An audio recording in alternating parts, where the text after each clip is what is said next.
Spending hours configuring ProSeries the same way every single year?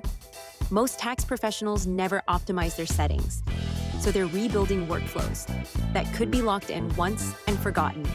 In this session, you'll gain training on data conversion without surprises, the options that actually save you time, creating returns efficiently, e-signatures that work seamlessly, and controlling what prints. Let's build your foundation. Hello, and welcome to the Intuit ProSeries, the Fundamentals webinar. I am Diana Crawford. I will be your moderator today. I am a CPA, have been one for about 34 years. I enjoy tax planning, helping clients figure out tax strategies. I have been a member of Intuit's Tax Council for about 5 years. And if I'm not doing that, I'm presenting at Georgia Society, North Carolina Society. And if I wasn't doing any of that and having fun, I'd be either gardening or doing other fun things. So this webinar is for educational purposes. We do expect that you would take the information that you learned today and apply it to your clients as you see fits. So this isn't a end-all definitive technical tax presentation, but guidance for you to apply to each of your own tax situations. Okay, so let's go over what we're going to cover today. We're going to talk about data conversion. That's where you take software from another program and convert it into ProSeries. We're going to talk about how to optimize and set your options. We're going to talk about creating a return from scratch, a brand new return if you've not done one before or just want to know some optimal points. And then once you're done with the return, we're going to talk about final review. We're going to talk about e-filing, other return types, and then your e-signature dashboard, and then finding help. So it's an aggressive agenda for the next hour, but I look forward to presenting that for you. So let me take you to our first screen and talk about data conversion. So I have acquired a number of practices in the last couple of years. And anytime I do that, one of the things that I do that helps the most is having a backup of the prior preparer's data and then having ProSeries convert it for me. And based on that conversion, then having a good bit of the data already in the return for me to use during the course of that, while preparing the return. So let me jump you over into ProSeries, and I'm going to show you how that looks for you in ProSeries.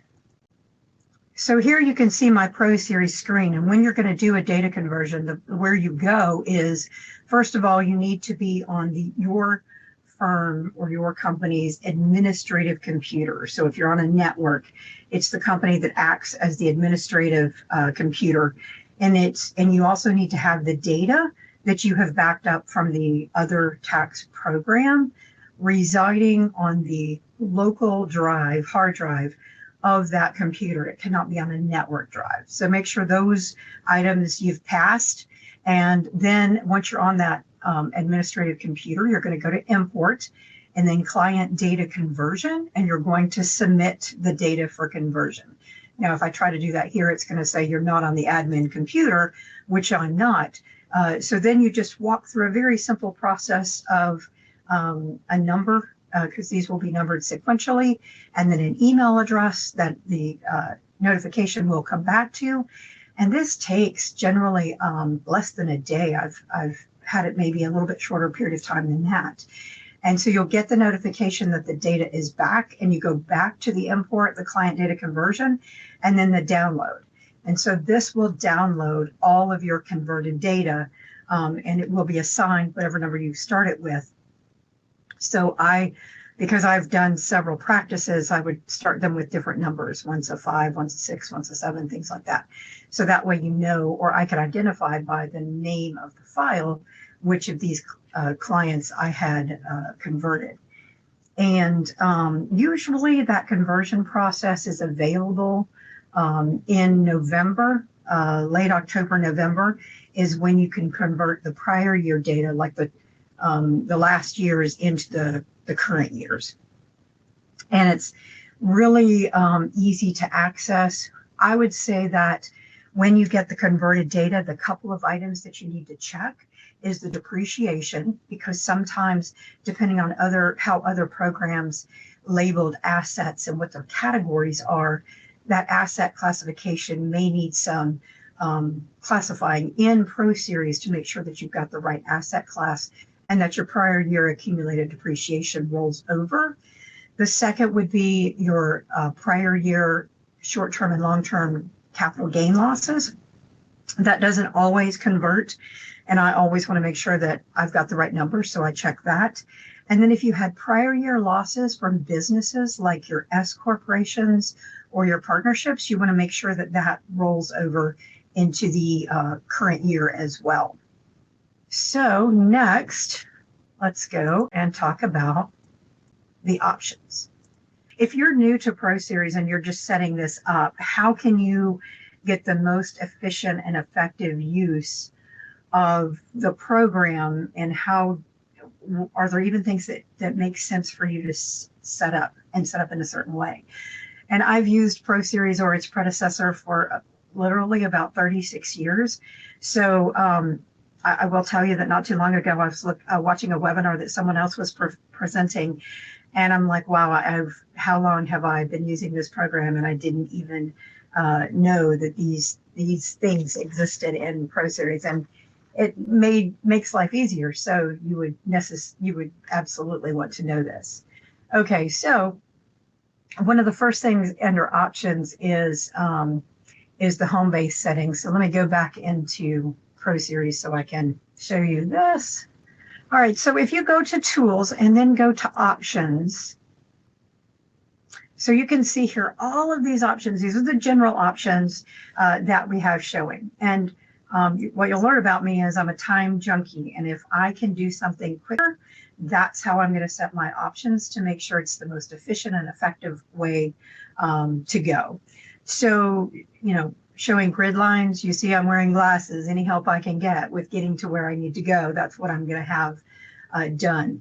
The missing client information dialog. So this is, if you're preparing a return, you have a field, you're missing data, and you want to go back and put that data in later, you can mark that field as missing with your F11, or I'll show you the exclamation mark later. Then when you get that information, you can instantly go to the F11 and go to the data field where you need to put that information. Saves you a lot of time. So yeah, if you can, just jump right back to that. And then also prompt to save your HomeBase changes. Sometimes you want that, sometimes you don't. That's up to you. Input fields only. That's for me, because I don't want to see fields that I can't go to and do anything for. So if I just see the input fields in a different color, that means something to me. So that's where I tend to set my options. Use autofill, absolutely. If I have to type just a couple characters and it's going to do the rest of the work for me, I'm all for that. Zip code automation. So this is where you type a zip code and it fills in the name. So I'm in the Atlanta, Georgia area. I didn't tell you that before, but we have a lot of cities that have broken or come up within counties. And so you can have a city that has a different zip code than, or the city name is different than the county, but they share the same zip code. So I love the zip code automation, and it works 95% of the time. So I'll take the 95% rather than having to type the name of the city every single time. Now, what about your form indicators? Show the field icons. Yep, want those. Married filing joint split warning. Absolutely, because I always put my clients' tax returns in by taxpayer and spouse, because then, as sure as I do not, I will be asked for that information. And so I just have those turned on, and I do that anyway.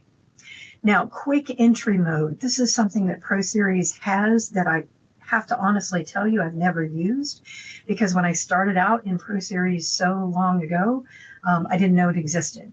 And so it's a way that you have less words and data on your screen and more just the data entry fields. And that's best for you. Try it out, see if you like it, and use quick entry mode instead. Now, save to automatic recovery file. So I have to tell you, I just got a new computer and installed this program, so I haven't updated this option yet, because normally I have that set to about 5 minutes. Because to me, that option says how much data are you, or time are you willing to have put into a program, and you're okay with losing it. And I'm about 5 minutes, not 10. So you can change that to whatever yours is. If you ever know what want to know what your customer number is, there's your customer information you could go to. If you use the client status in your firm, so you keep track of the status of client tax returns, then you can prompt to have the return go to the client status before you leave. And I like that because I am always going to update the status of a tax return. So we do have that checked normally. And then automatically freeze the client letter and the invoice date when the e-file is accepted. Sometimes I have that checked, but that usually is later in the season after the regular filing period of time. And then at the very bottom, it's masking sensitive data. So if you're in a public environment, a shared office space, you may not want people being able to walk by and see private information like Social Security numbers. So you want to make sure that you have that so that your on-screen information is masked. So that's really the bulk of the options here that you have under your general tab. Now, a couple of the others that you might want to go look at is the electronic filing, where that information goes, and the global printing options, which I'm going to tell you a little bit more about in just a minute. All right, so let's go back and tell you what we're going to talk about next. And that is the HomeBase icons. So this I'm just going to show you here instead of within the return itself or within the program itself, because these are what's across the top of your screen. So the very first one is creating a new return. And when we jump back into ProSeries, I will show you this in starting a new tax return. So the first one is creating, the second one is saving. So your program saves typically upon exit or asks you, do you want to save? But always, again, that 5 or 10 minutes that you have set. But if I've just gotten something in balance or I've gotten something in and I want to just go check it, then I'm saving. Just, again, because I don't want to lose information. The next two icons are your print icons. The way I think of the print icons are the one on the left is when I want to print a whole return. The one on the right is when I want to print one form or one page. So that's the difference in those two icons. The next one is transfer. So I've heard from different firm owners, and some firms transfer all of their clients from the prior year into the current year, and then you use the client status to know where clients are. Or in the HomeBase query, that's a good option as well. So you can use that transfer to either transfer some or transfer all of the returns, but that's a great way to get everything moved over quickly to the next year. The next is how you launch and get to your e-signature dashboard.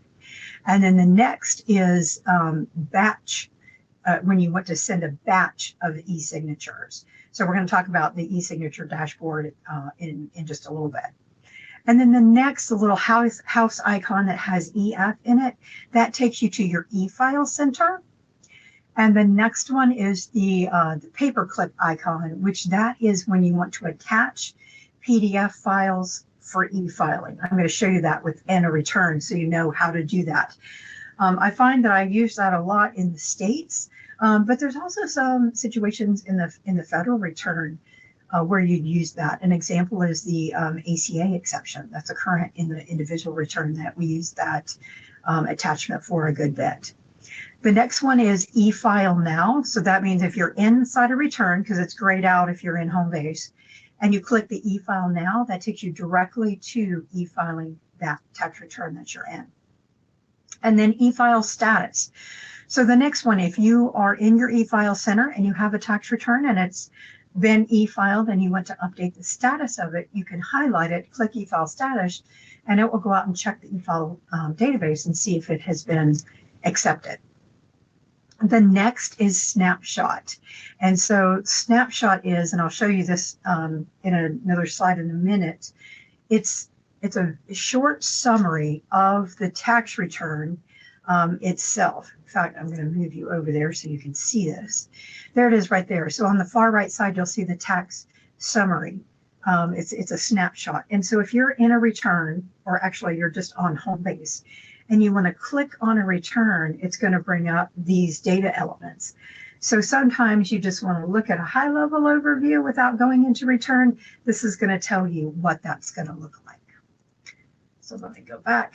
All right. After that is your analyzer and then your query. So if you are looking for a given situation in your body of clients, then the client analyzer or the client query is going to let you reach into your database and find those clients that, let's say, are receiving Social Security or have to make estimated tax payments or some different options that you want to look for throughout your database. So that's a really good way for you to quickly, without having to look through, although you could in some occasions do a HomeBase view, but that's a good way to get down to what clients fit this criteria. And there's a lot that are already filled out there for you. The next one is find client. I have about 3,000 clients in my HomeBase, so I don't want to scroll. I want to be able to search and find, or search and filter my clients so I can get to that client quickly. So the query or the find client is very helpful. And then the next is all or one. And so that's just what that says, getting down to just one or all. The next is how you can get to the options button that I just showed you before another way. What I love about Intuit products, you can get to the same place through several different avenues based on what you're comfortable with. And so for that, I show you again this icon where you have your F2 keys. So if I'm in a return and I need a form, I'm going to show you a quick way to get there, but even still, I know that there's forms that I don't have pulled up or populated. If I want to get there quickly, I know F6 gets me there, and then I can get right back, right to the form that I'm looking for. After that, we have alerts. So these are things that Intuit is updating you about the program, about maybe tax changes, things that are going to be alerts that you need to know about within and outside of the program. And then also the next one is the globe, and this is help. So you've got the next three, the globe, the book, and the question mark. This will all get you to help instances in a different way. The next is tax import, and I have not been able to use this as much as I would like, but it is a great option when you have access on behalf of a client into a financial institution, let's say, and you can import some of their data. The tax import, it could be very, very useful. And try that out. I've done it and love how much time it saves. Just hard for me to show applications here because it does involve client data. Now, videos. So if you click on these videos, it takes you to the Intuit website where there's so many short, concise videos about different things that you want to do. So if you have a new client, a new employee that you're trying to get up to speed, and you need to teach them ProSeries, point them to these videos, because that tells you a lot about all the little things that you need to know in just using the program, not necessarily tax training itself, but ProSeries training about the program. Okay, so the tax return icon. So this is once you're inside of a tax return. So I'll take you over into my my ProSeries here so that I can show you this. And so we'll go through these here. So the first one is just like I said, that's creating a new file. These are the same as was in the HomeBase. opening a file that already exists, and then saving it. So that's your first three. Then you've got your two print icons. Then you have your HomeBase icon if you want to leave the return and go to HomeBase, or leave the return and go to the eFile Center. And here is where you would click eFile, and you can go right in and eFile this tax return now. So the next two icons are your federal icon and your state icon. So this is how you have federal and then state. So if I need to go to a state return, I click on state, and it brings up the return, the states that I have populated, and I can add a state at that point. The next, of course, is the forms menu, like I was telling you about. So me, I'm an F6. I'm not as much of a clicker with my mouse as I am with the keys, but anyway, you want to get there. And if you don't want to use the icons at the top, remember you've also got the forms in use over here on the left. So this is all the different forms that are open and in use in this return specifically, but then also you've got just the common forms. And then they go by subject category: general, e-file banking, income, adjustments, credits. So, you know, whatever your method is for working around in the program, that is where you're going to want to go, whether it's an icon at the top or on their forms down on the left-hand side. The next, that's your quick entry screen. And I can just show you really quickly. You can see how all of the words disappear, and what comes in here is just your basic information. So if you like that better, you could consider using the quick entry mode, and you can just go right in and out of that. The next is the pencil, which is add or edit a note to the current field. So you can put notes into this tax return about given fields. I didn't know that till recently either. Add or edit missing client information. So this is something that I love. I'm going to show it to you really quickly because I like it that much. So if I said, oh gosh, I don't have what bank information this client has, I can immediately go and add this to my missing information, or Control F11. And so that will bring up this missing information box. And so there's a link there. So if I save this and then I come back into this return, all I have to do is click right here, and it's going to take me to this very cell. So that saves time. I save this, I can print it, I can email it, I can go to the field, I can link the field. It can show during final review. There's so much you can do with this, and I use this a lot. Okay, so then we need to keep going. We're going to go to the errors. So you can see on the left here where all these arrows is, but there's also arrow checking. So if you go to the error checking, it's going to tell you that there's 38 errors in this return I have to fix before I can e-file it. And there's different types of errors. So there's, I'll tell you more about the errors in a little while, but you can see it's very easy to get here and get information about the errors. And then there's the final review. And the final review, you can have it check all these different categories. So, you know, I have a lot of the data input for me, but I check and review every return that our firm does. And so I want to have, if the program can check these diagnostics and these things for me, why would I not use it? If I'm doing the return myself from scratch, why would I not let the program help me out and possibly see where I have overlooked or not considered something? And so that's what these, you know, previews, these reviews just helps with, is a little bit extra information to help you out. There's your tax summary that I showed you before. So it just gives you the highlight overview. This is a good time for me to tell you also about the refund monitor. So you can see here, it looks like what the tax return is.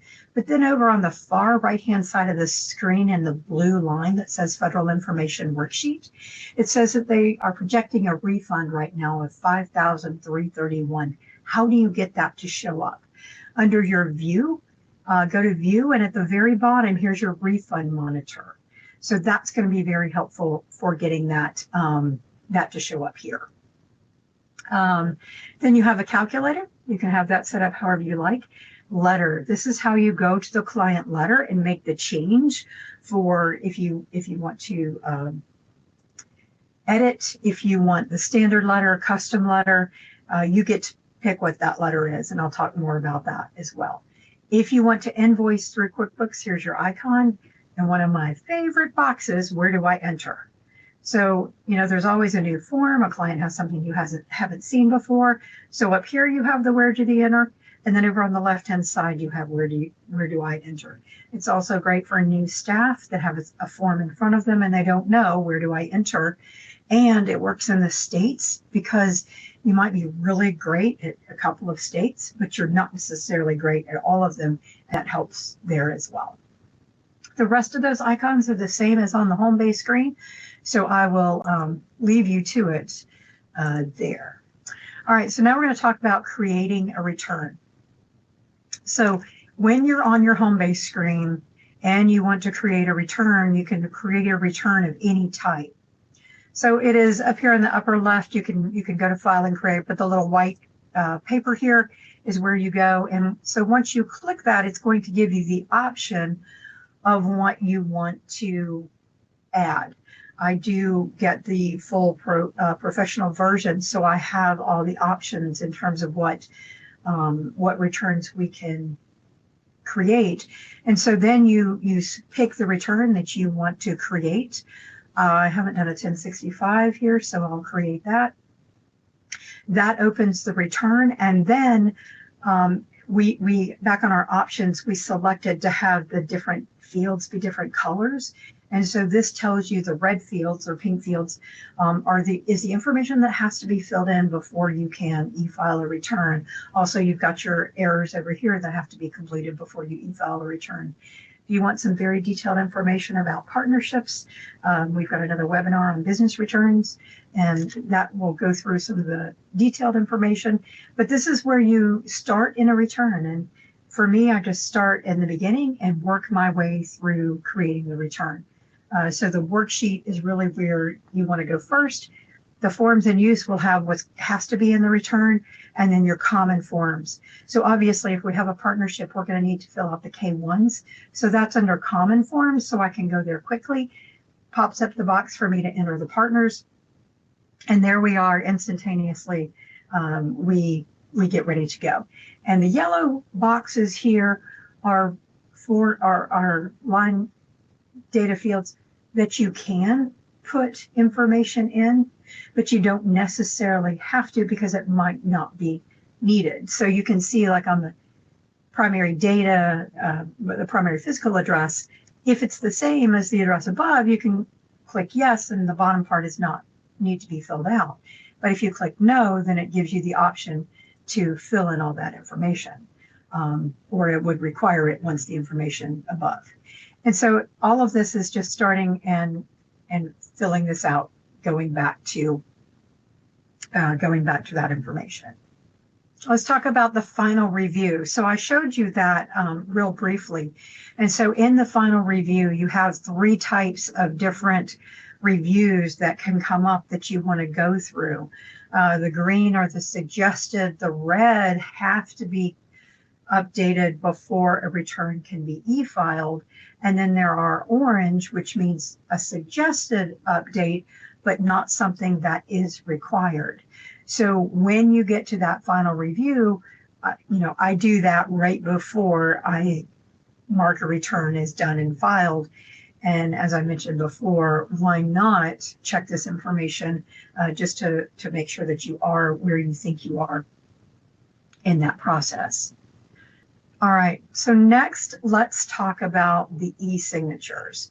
So here I have shown you what it looks like when you have a return that is completed, all of your errors are cleared, and you are ready to request a signature from your client. Then you want to initiate the e-signature. And so when the return has to be saved, and you request the e-signatures. Now, what I like about this is you have the opportunity in the e-signature dashboard to set up templates. And the templates are going to be, because every one of your clients is going to be emailed the request for their signature on the e-file authorization forms. So hopefully your clients would not sign documents that they didn't know who they were coming from or had some instructions that go with them. So you can go to the e-signature dashboard and you can set up templates on what the email will say when it is sent to the client. We remind them to make sure that they have reviewed the tax return and to make sure that they don't sign their e-signature documents through DocuSign until they have verified that the information in the return is correct. Because in our firm, when the process is, when those come back, and according to various IRS guidelines, you have a certain period of time after which you need to have filed those returns. So making sure that there's the proper wording in the email, and that, again, that can be a template in the e-signature dashboard, and it's sent. So this has worked just a seamless process in our firm for gathering these signatures, sending them to the clients.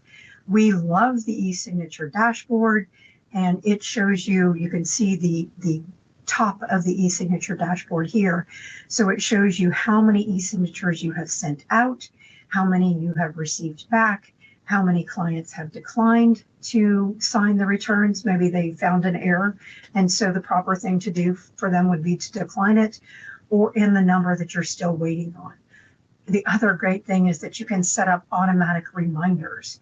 So the reminders go out to the clients to sign their forms on a given period of time that you choose. And so they keep going out to them. Now, best practices, we've learned that when a client says, oh, I just got the e-signature forms and I forgot, or my spouse reminded me that, and we need to stop, make a change to the return and reprocess it, then we go void those e-signature returns. Or there is instances in which you can just update them and then resend them out. But it's such an easy process, and it works so seamlessly within the program that, you know, we were very happy with how that whole process goes. And it's very easy to see when the client has viewed the email with the forms. It's very easy for you to look at the forms and see what was signed. This works for business returns and also individual returns. So it really is just a very quick, easy, and seamless process on, you know, how to get the e-signature documents. And it saves for you those documents in a PDF in your system so that you have them for going forward. So let's talk about the e-filing process as well. And so when you're e-filing returns, of course, whatever your process is within your firm to make sure that you know, you identify when a return is ready for e-filing. Obviously, you would have the e-file authorizations back from your clients and in your possession.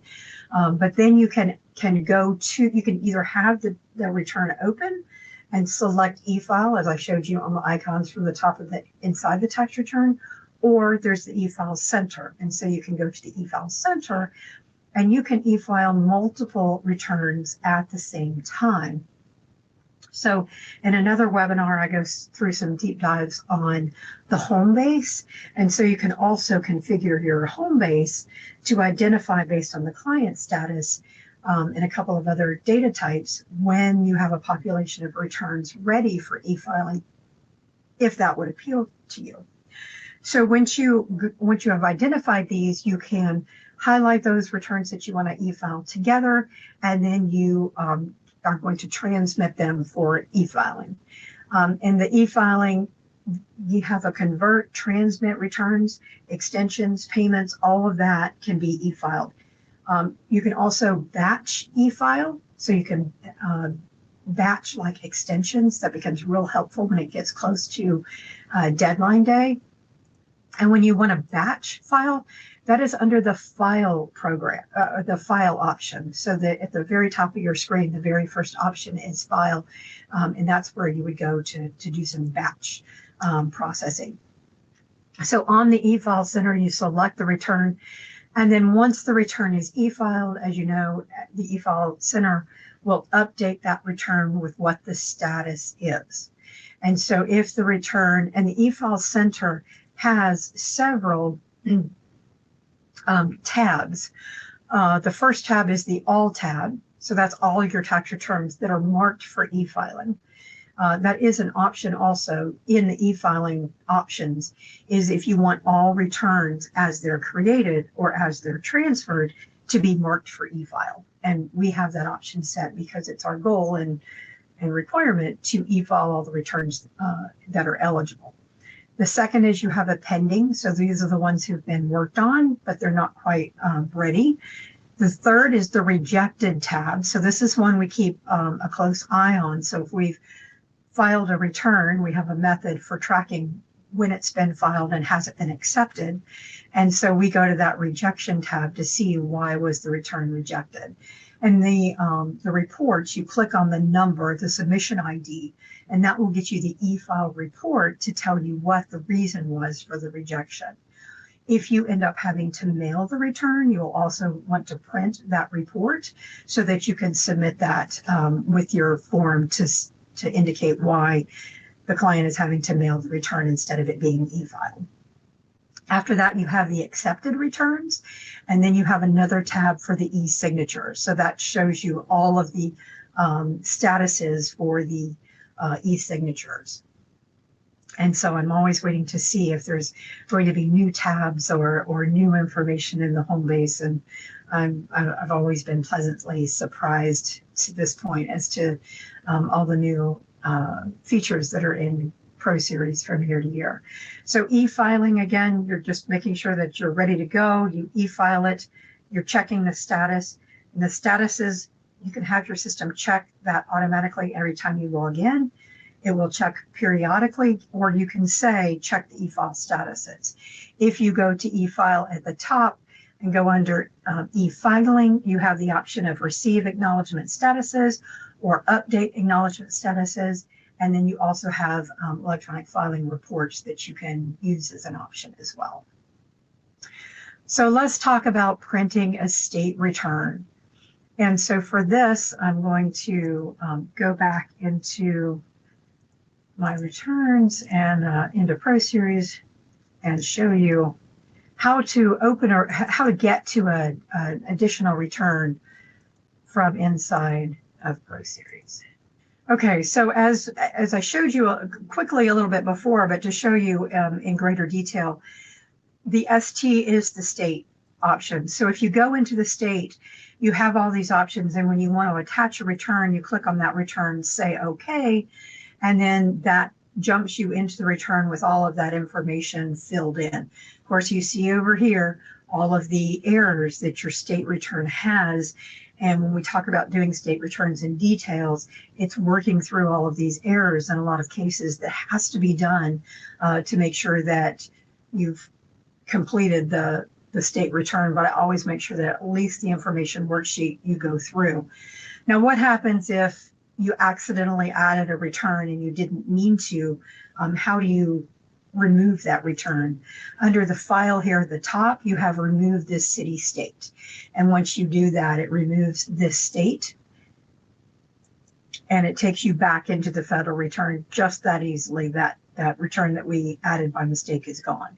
Now, I will tell you this, and we do have detailed state webinars as well, but if you have a prior year or a non-resident state, you want to jump down here on the information worksheet, because here's where you fill out all that information about the part year and the non-year resident. And here you've got the full year, part year, then you've got 2 allocation worksheets, part year and non-resident. And so all of that is information that you would need if you're going to be preparing the state return. And so that gets you into the state, and you'll see the state, or this is the federal return. And then you have to go and add the states when you're adding that to the return. All right, and then let's talk about printing the returns. So when you're trying to print the returns, how do you do that? I told you that there's two buttons. So the button on the left is the print return. And to me, I coined this as print the whole return. So my left button is print the whole return. So you have where you can print it to a printer, you can print it to PDF, a document management system, and we use an associated portal. And so we have that set to print that return right there as well. So if you ever have an issue that your printer takes a little while to spool and print the return, what I do is I print it to a PDF, display the PDF, and then print the PDF. And I don't have to wait for it to scroll through my printer. It's just a little faster in case that's any help to you. Now, we typically print the client copy, but there's options where you can print and really, really effectively manage what gets printed in your return. So up under the global print options, you say control which forms print. So you have such a great level of detail that you can go through and look. You can do it for the federal return. You can do it for every one of the federal returns, but you can also do it for all the state returns at all of the levels. You can select exactly what you want printed. As we like to say, be nice, print depreciation schedules in what you give to your clients. So here we would come under our client copy, and we would say, if there's any assets, just please print the depreciation reports with the client copy. And then you might want to go and print others as well. And so there's the option of if required, if any data is used, if used, always, or never. So some things you may not want to give to a client, and that would be helpful. So that's printing which forms print, and then changing the print order. So we have a specific way that we like for our tax returns to print, and that's that we do not put their estimated tax vouchers at the beginning of the return. This is just a decision that we've made. Now you have a filing copy, a client copy, and a preparer copy, and you can make these decisions for each individual copy. So you might want one to be one way, one to be another. They call it a filing copy. You call it a different kind of copy. Preparer copy, that could be something where you have all of the associated worksheets if you don't want to give those to all your clients, but you can do that either way. So you get to move up or down these individual items and say, put this voucher at the end of the return instead of at the beginning of the return. That's an option. And we go through and make a high level of details and changes to how our returns print because we do want them in a specific order. Your general printing is another option. Your print with organizer. So if you're sending out organizers and you're doing the short or the full, you can have supporting statements, you can have smart worksheets, you can have reminder notes, and also then print with returns.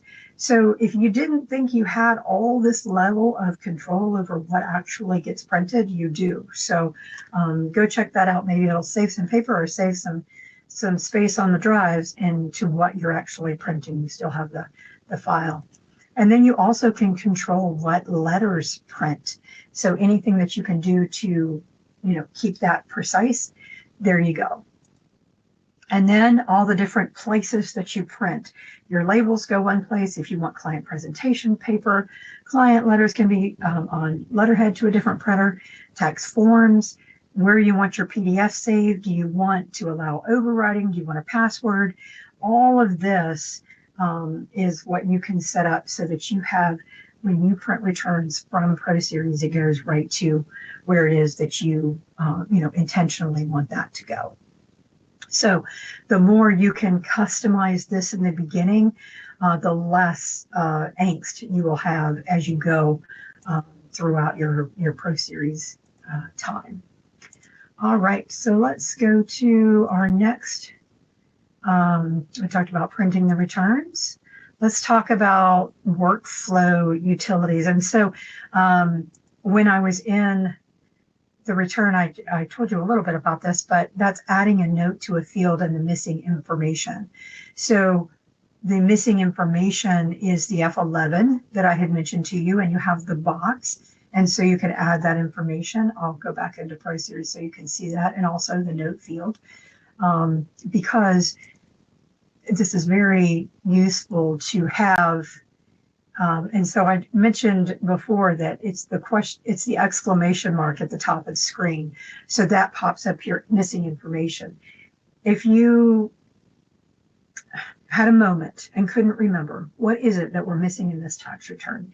If you use this missing client information functionality, then you can click on this, go here, and very succinctly is listed what information you're missing. Oh goodness, that client gave us that information. Here it is. And I can double click right to the field where that is. And just remember, all you have to do is go to that field in the return and right click or use your Control F11, and there you've added it. Then when you come back in, and you can copy this, you can put it in an email. Like I said, we use this prolifically.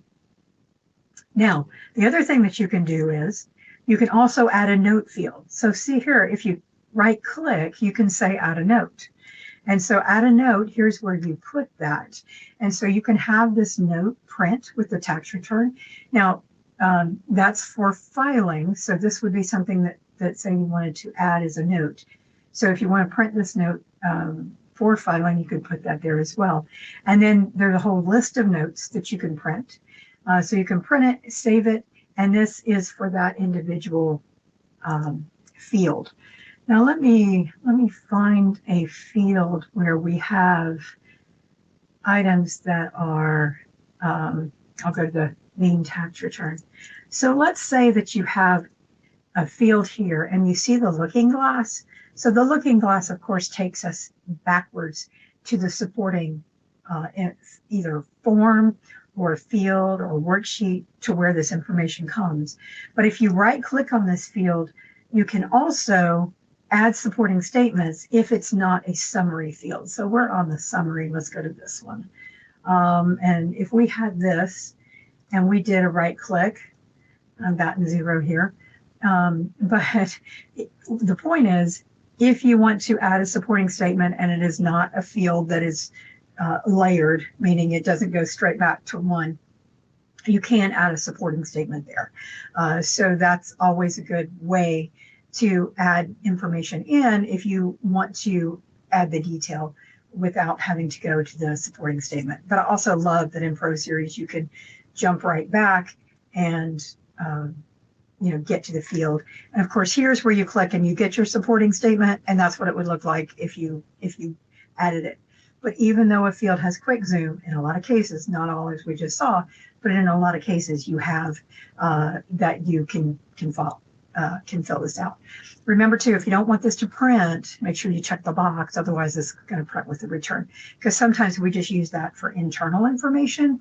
We don't use that for information outside of the return. So from a workflow perspective, that's what we're looking at.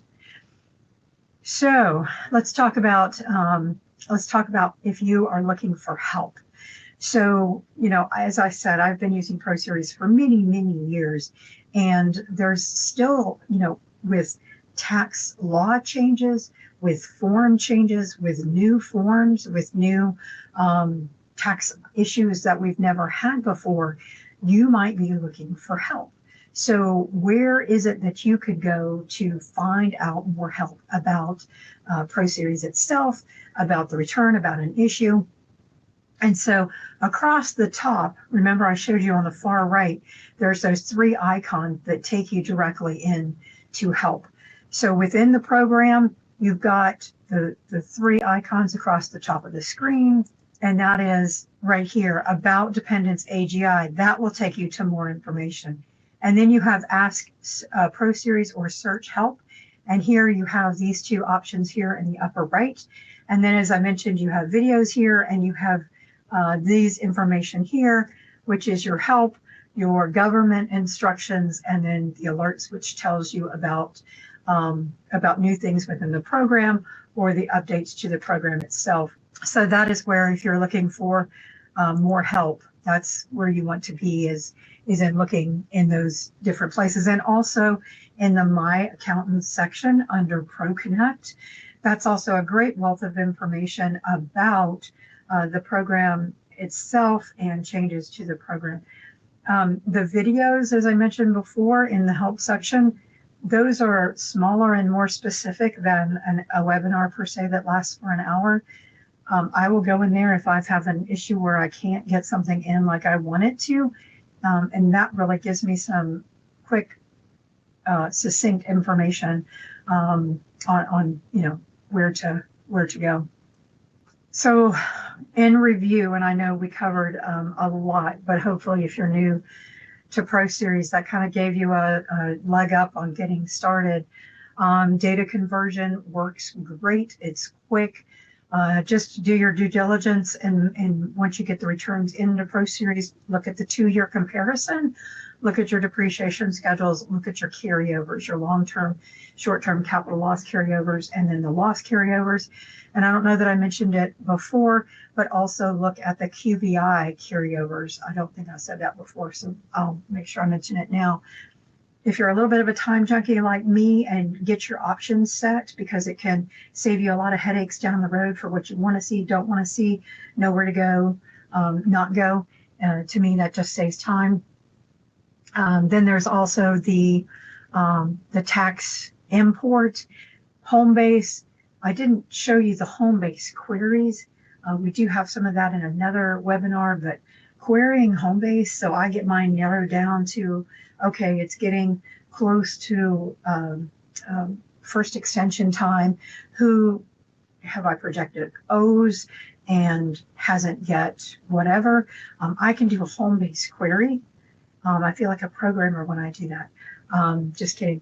But getting that HomeBase query down so that I can figure out what returns I need to look at, or who needs to make an estimated tax payment, or what the population is of what we still have to do.